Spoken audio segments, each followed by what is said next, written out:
Harper from yourcreativelife.com, and today we are doing a creative expression session that is all about the truth, what really matters, finding the truth in your writing and how that can help your writing. So first of all, welcome. I am super excited to be doing this. This is our first creative expression session of 2015. We do these periodically, sometimes more often than not. Last year, for a while, we were doing them every week.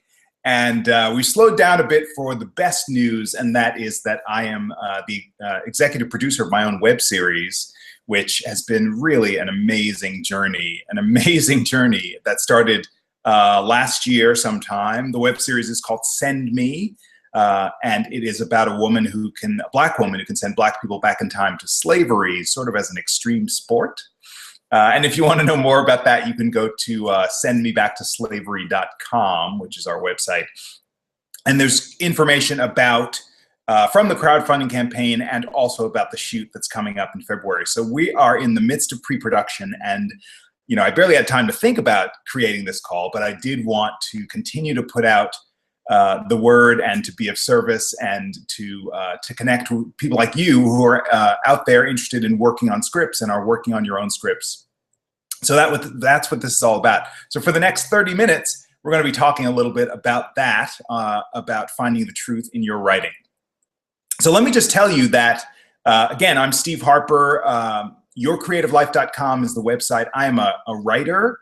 I started out as an actor, and in the world of acting, I decided that I really wanted to create my own work. So the entire coaching experience kind of came out of that, because as I've learned to create my own work, I'm now a playwright and a television writer. I wrote for 2 seasons on Covert Affairs, a graduate of the CBS Writers Mentoring Program, and I've really been discovered how to empower myself by stepping into the world of writing. And so today, I've got my web series that's happening. I'm developing a new TV show with a producer, and things are really exciting. I'm also working on some other stuff sort of behind the scenes that sometimes I sort of sneak away to. And that's actually a thing that I wanted to share, that I actually did share this week in my newsletter, my e-blast. And you can sign up for the e-blast on yourcreativelife.com if you're interested. The e-blast comes out, again, periodically and has a lot of information about, I'd like to say, the spiritual side of writing, because that's really what I try to step into, a place of sort of ease and grace. There's so much out there about, cracking the whip of discipline, and you must do this, and it must be, and I think there are some rules, there are some things to follow, but it's also about, I believe, about, channeling, about really sort of bringing stuff down, and being in touch with what really is on your heart, what really sort of flows through your consciousness. We're going to be talking a little bit about that today. Yes, so as I said in my newsletter, my e-blast, sometimes when I'm working on something, like I'm working on the web series now and the producing piece, sometimes I like to sort of sneak away to something else, sneak away to something that is not on anybody's radar, so that I can have kind of the coziness and the privacy. I mean, partly I'm an introvert, so that really helps. But, so I can have the coziness and the privacy of working on something in a single-minded, focused way that doesn't have any influence from anybody else. There's nobody looking over my shoulder or asking me what it is, or, tapping their toe about deadlines or influencing it in any way. And there's something really great and pure about that. And I think in the space of that, there's real liberation, because I'm working on something that comes purely from a heart space, purely from a desire to express an idea or to work out a thing, something I'm obsessed with or something I'm curious about. And so those things are in play when I do that, when I sort of sneak away to the other things that I'm interested in that aren't on anybody's radar. But I think in some ways, the principles that we're going to talk about today, and I have a couple of ideas to help you mine the truth, your personal truth in your writing. I think in some sense those principles are available, open, possible, important, whether you're working on something for you and somebody else, whether it's a collaboration, whether you're working on purely something for hire, you've been hired by somebody else. I think it's really important to find your way into it, and that's a little bit what we're going to be talking about today. Yeah, so there's so much abundance in my life these days, which I'm really grateful for. And I stand for full self-expression. Which, if you watch if you watch the YouTube channel and you go to the website, you'll discover and understand the nature of my desire for full self-expression, both for me and for you, to be fully expressed in the work and the energy, the creation of what it is you're doing. That's what I stand for. And for me and for all of you actors and artists and writers out there who are doing your best to put your vision into the world. So I think that's really powerful. So we're going to get to this piece of advice about how to get to the truth in your writing in just a minute. But if you have questions, there's a questions feature here in the Google Hangout that you can put a question in. We're going to get to questions a little bit later. I'm going to talk a little bit about some of the other stuff that I do coaching-wise toward the end. And anytime you have a question, feel free to type it into that questions feature that is open on your Google Hangout window. That's if you're watching it live. If you're watching it recorded, not an option. So anyway, I think that all of the stuff that we're going to talk about today, obviously, it all starts with writing. It all starts with you. It all starts with the impulse and whatever it is that makes you pick up a pen or, go to your keyboard or pick up a piece of paper and decide to write. And in that way, that's what I mean by what really matters. So there is a sense, I think, again, as I mentioned before, there is a sense and energy in the industry and among writers. And I was actually recently visiting a writers group, and I was hearing people say stuff like, well, you have to blah, blah, blah, and you must, and I think there are certain rules and parameters that obviously make us both support us and make it clear for us as to what we're doing in terms of storytelling and how we build a story and what the elements of structure are. And those are things too that I talk about a lot in my workshops and trainings and coaching and all that stuff. And at the same time, once we have our framework, then the rest of it, the stuff that makes our work unique and special and particular and vibrant and actual, is the stuff that comes from within, is the stuff that comes from the heart space. So to me, that's where, when I call this creative expression session what really matters, that's where your values, I think, come into play with your art. So on the one hand, it's like, here's what I believe. On the other hand, here's what I'm writing, and this is how they may come together, how we may fold them together to create work that is special and unique to you. So what is that? How do we get to that place? How do we bring those hands together of the values and the art?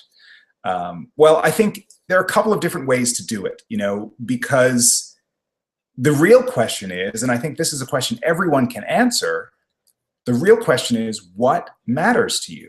When we talk about what really matters and how to put that into our writing, the first part, of course, is to identify what that is. So what is it that really matters to you? And, I say that, and that may seem like a really broad topic, but I think we can narrow it down. I think you can say family matters to me, or I think you can say honesty matters to me, or I think you can say getting ahead, or spirituality, or buying a home, or raising children, or getting a new car, like whatever it is. I think those things are available and accessible to you. And I think because, or in spite of the fact that most of us know that, I think some of us actually are afraid of writing from a place of what really matters. And part of the reason for that is that there is this thing, there is this myth, there is this theory that people will only respond to things that we've seen before, only respond to car chases and murders, and obviously every script needs to have action. But I think every script can truly come from a unique, heartfelt place. So, so for example, one of the things I wanted to talk about is, there is this trend of darkness and violence, and you see it all over the place on television and in film. There's a real chic to things that are dark. And I was on a panel discussion earlier this week where I was talking about feeling that I'm kind of allergic to the whole dark thing. That's not really what I'm interested in. And that might not be a popular view, but it does speak to me and what my values are. Now, that doesn't mean that I like shows that are that are shows where people are, or stories where people are trying to be helpful. Now, that doesn't mean that all of those have some sort of Pollyanna quality, or that they're whitewashed or sanitized or undramatic. It means, but it does mean that I start at that place of people wanting to work together as opposed to people wanting to take over or compete with each other or beat each other into submission. That's not the place where my particular interests start.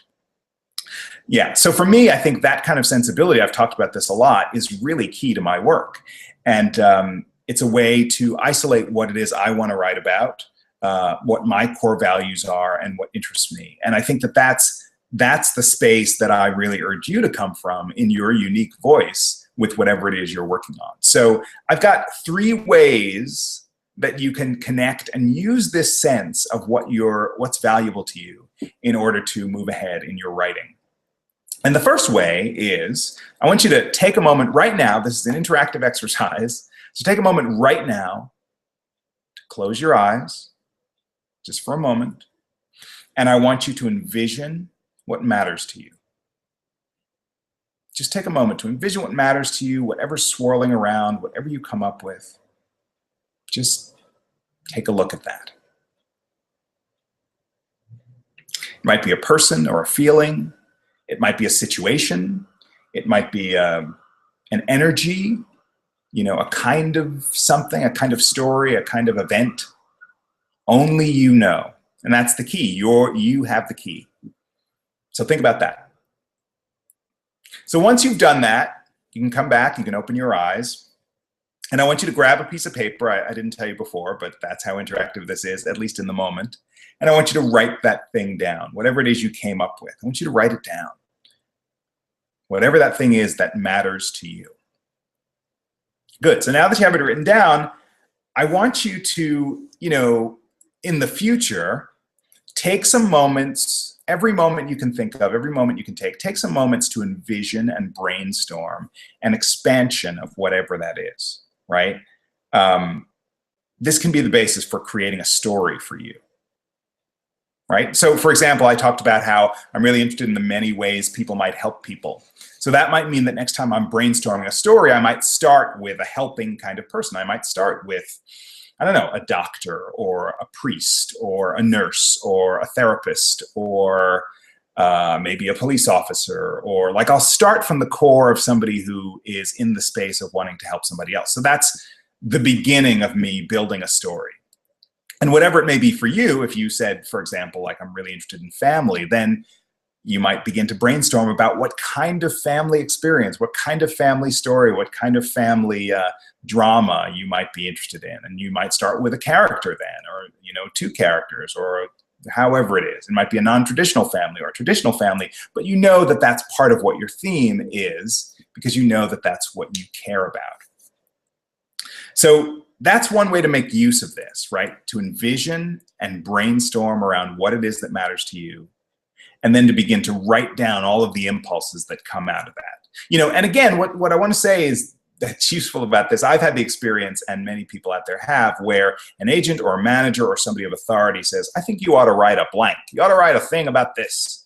You ought to write the next crime drama. You ought to write a sci-fi, And I think all that information can be valuable, but I also think that it's really important that we go, again, directly from the heart and be able to say, like, this is the space. This is the space that's of value to me. This is the space that I'm really, really jazzed about. Because I think our work is always going to be better when we go from the space we're jazzed about. Okay, so that's the first way to do it, to envision, brainstorm about what it is that matters to us, what it is that's important, and then write that down, right? Great way to generate new ideas and to create the next, begin to create the next thing we're interested in writing. All right, second thing that we may do of the 3 ways to kind of dig into this space of what's important to us is to go into and look at what happens in real life. What happens in real life? So again, if the thing that really matters to you is family, for example, and you're going to do your next piece and it's about family, and you might begin to think, well, what has happened to me and my family that that resonates in terms of this kind of, this kind of subject. Like, what do I want to explore in terms of family? Is it like family overcoming crisis? Is it family coming together no matter what? Is it family turning against each other? And whatever it is, whatever that theme is that's in your heart and soul, one of the things you can do in this particular method is that you dig in to what that's like in real life. What actually happened in your family, or in a family or a family you've seen, that parallels or creates this sort of context of story? Like, was there a moment when your family took care of each other in extreme circumstances? What was that? How did it unfold? What happened first? What happened next? What happened last? And begin to kind of build it out for yourself, say on a piece of paper, and begin to recognize, okay, here's how it unfolded in real life. Now we know, and if you've been writing for any length of time, that one of the things that we say, that writing teachers say all the time, is, just because it happened doesn't mean it's interesting. So we know that we're not necessarily doing an autobiographical piece. But I do think one of the ways to use this inspiration about what's important to you is, if you have this list of things that happened in your family at this particular moment, right, with this particular kind of theme or event, then you could go on another side of the page and create like a fictional version, basically sort of an analogy, right? Or, some sort of, a created version that has the same sort of like emotional flavor or emotional moments or emotional tracking, the same kind of territory, the same kinds of circumstances, the same kind of whatever, right? You get it. So that you're taking your real life and you're developing or creating a parallel to the real thing that you care about, sort of on the other side. And the parallel then becomes the piece of writing. The parallel becomes the space where you say, okay, well, in real life, it was the death of my grandmother that started the whole thing.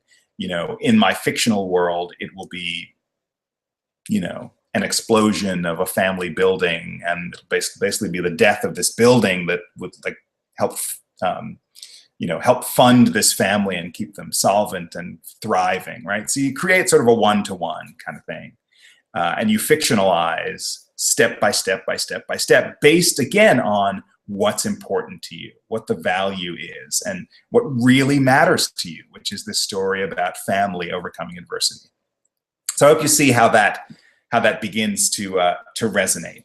Again, identify a real life incident that relates to your life, right, and relates to your theme, and then create this sort of analogous scenario to build a story from that. Yeah. So, for example, one of the things I often talk about is I wrote a play called Urban Rabbit Chronicles, which I talk about a lot, actually. And basically, I was in the mode of trying to decide. I was spending so much time writing and sort of ignoring my loved ones. And the question was in my head, in the back of my head, was, is writing, is this creative impulse good or evil? And I literally wrote a play about a husband who is married to a woman who's trying to be a fiction writer, and they go and they buy this little wooden rabbit statue with glass eyes, and within 3 days she writes a full novel. And he has always thought she was a terrible writer. So literally, this play becomes about the husband suspecting that this woman's creative impulse is evil, right? So I took this thing in my life that I was obsessed with, and I created this analogous situation to explore that same thing, because that's what mattered to me. So that's definitely a way to do that and make that happen. So now there's one more way that I want to talk to you about before I open up questions and talk about some other things. And again, there's you have the questions feature over there in this Google Hangout. So if you're on and you want to put in some questions, one or two or whatever, however many, feel free to do that in the question feature over there, and we'll get to those shortly. So here's the third thing. And the third way to make use of this technique really is to go back to the heart of what really matters. So that sounds a little bit generic, and let me explain what I mean. So let's say, for example, you've begun to write a script. And again, it could be a script that you're working on for yourself or for other people, for hire or for fun, whatever it is. But you find yourself, as we often do, somewhere stuck, right? Somewhere challenged in the middle of this piece. And whatever the challenge is, it's not flowing, it's not dramatic enough, you feel like it doesn't explode, it's not funny, it's not, there's something sort of false about it. You started out in a really good place and you wandered to this other place that's sort of like, wow, I don't know what this is. And of course, we know this happens all the time. So what do you do? So one way to handle this, which is my third suggestion to you, is, as I said, to go back to the space of what really matters. And that means you're in the page and you're in the document and there's all this stuff going on, but to simply ask yourself, and it might be a chance to put the pages aside, but to simply say to yourself, wow, what was my original impulse? What was I originally trying to do here? Like, where did this start? Like, what did it start with? What was the kernel of inspiration that got me going on these pages here, right?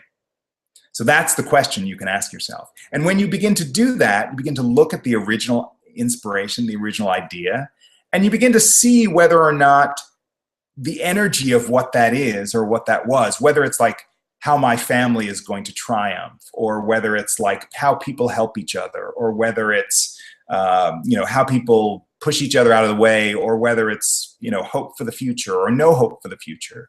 You begin to say to yourself, how am I threading that theme, that original impulse, into this space, into this particular scene, into these particular lines, right?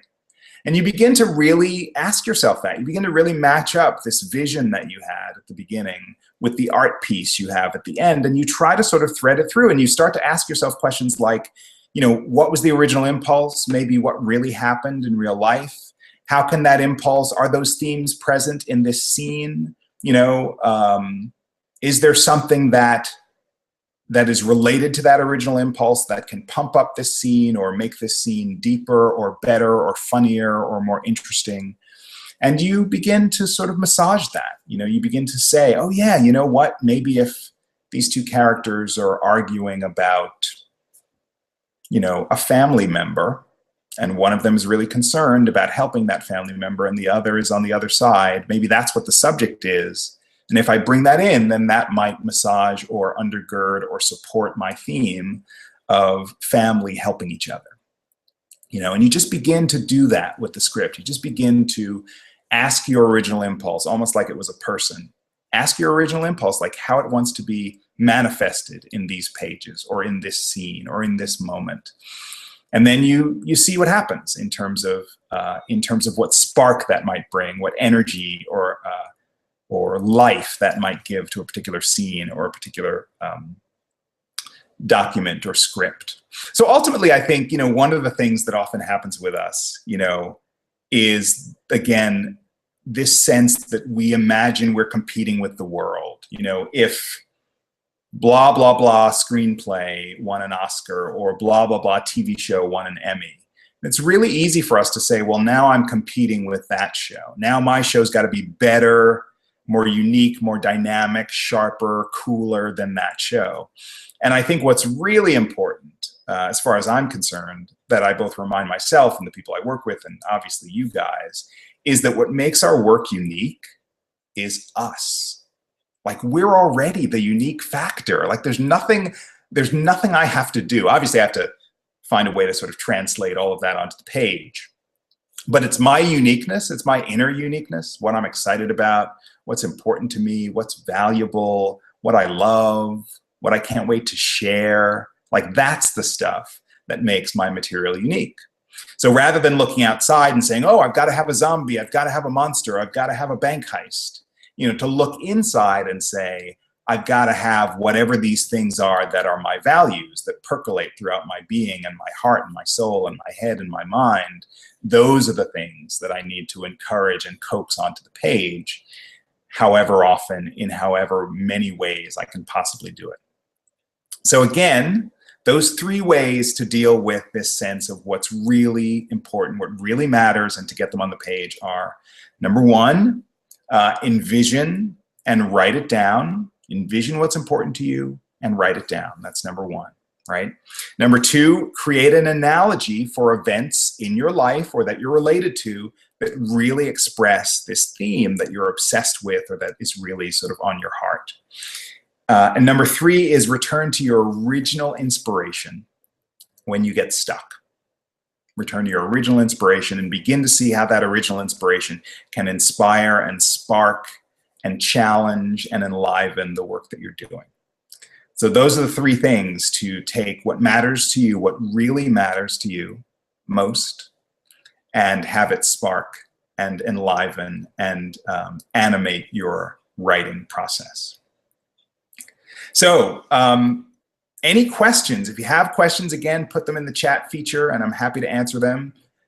You can also email me on at Coach Steve at yourcreativelife.com. But feel free to put any questions in, and I'll answer them. But in the meantime, in our remaining few minutes, I do want to tell you that I want to tell you a little bit about coaching, because people are often saying, well, what is this coaching thing? How does it work? So one of the things that's really great is coaching really is like riding shotgun on your process. There's an opportunity for you to have a chance to brainstorm about the things that are going on with you creatively, with your writing. If you're not a writer, but some other kind of artist, that works too. I've worked with all sorts of people, from writers to painters to musicians to, all sorts of people. But there are a couple of types that we're highlighting this month. One of them is the one-on-one coaching through email. And email coaching is really fun. It's basically an email conversation between you and me for a couple of months. And you can find out more about that on the website, yourcreativelife.com. The other is phone coaching, which is a lot like this. We could do it Skype, or we could do it on the phone, and we talk a little bit about what's going on. All of the coaching clients set their goals at the top of the sessions. And then I sort of follow you through your creative process and help brainstorm about suggestions about how you can sharpen or deepen or tighten or be more effective with whatever it is you're working on. Super fun process, right? So there's email coaching and there's phone coaching. And then there's a new thing I introduced last year, which is super fun, which is write your script in 3 months. So this is a 3-month period where you sign up and we write your script. Well, you write your script, but I give you a formula, step by step, a way to brainstorm your idea, a way to create an outline, a way to write scenes. I'm with you every step of the way. Toward the end, we do a script consulting piece where the whole script comes to me and I get to read it, and then we have a conversation afterwards about how it's going and what it is that's there and what it is you might want to do and how you feel about the next steps. And it's a super cool step-by-step process that's really, really fun. There's also regular script consulting too, which I do if you just want to send a script and get some thoughts about it. I do that as well. But for the one-on-one coaching things that I mentioned, the important thing to know is that this is January, and January of 2015 is the sale month. So it's 10% off in the January sale for all of the coaching options that I talked about. And again, you can find out more about that on yourcreativelife.com, and happy to help you if you're interested in that. And until then, feel free to check out these creative expression sessions, which I love to do. They're super fun. And if you haven't already, sign up for the e-blast. Again, on the front page of yourcreativelife.com, you can find information about the e-blast. And you can also get, there's a great little PDF there about manifesting your creative dreams, which is free. All you need to do is put your email address in there and you'll get that as well. So, again, I'm all about self-expression, being fully expressed. And I'm really happy to be here to do that with you guys today in this creative expression session. I hope you've gotten something out of it. Feel free to let me know what your takeaways are. You can always email me. Whether you're watching this later on YouTube or whether you're watching it now, feel free to email me at coachsteve@yourcreativelife.com and let me know what you're thinking and how this material resonates with you and what's going on in your own creative life. And I wish you joyous, productive, and happy creating. So thanks for joining us.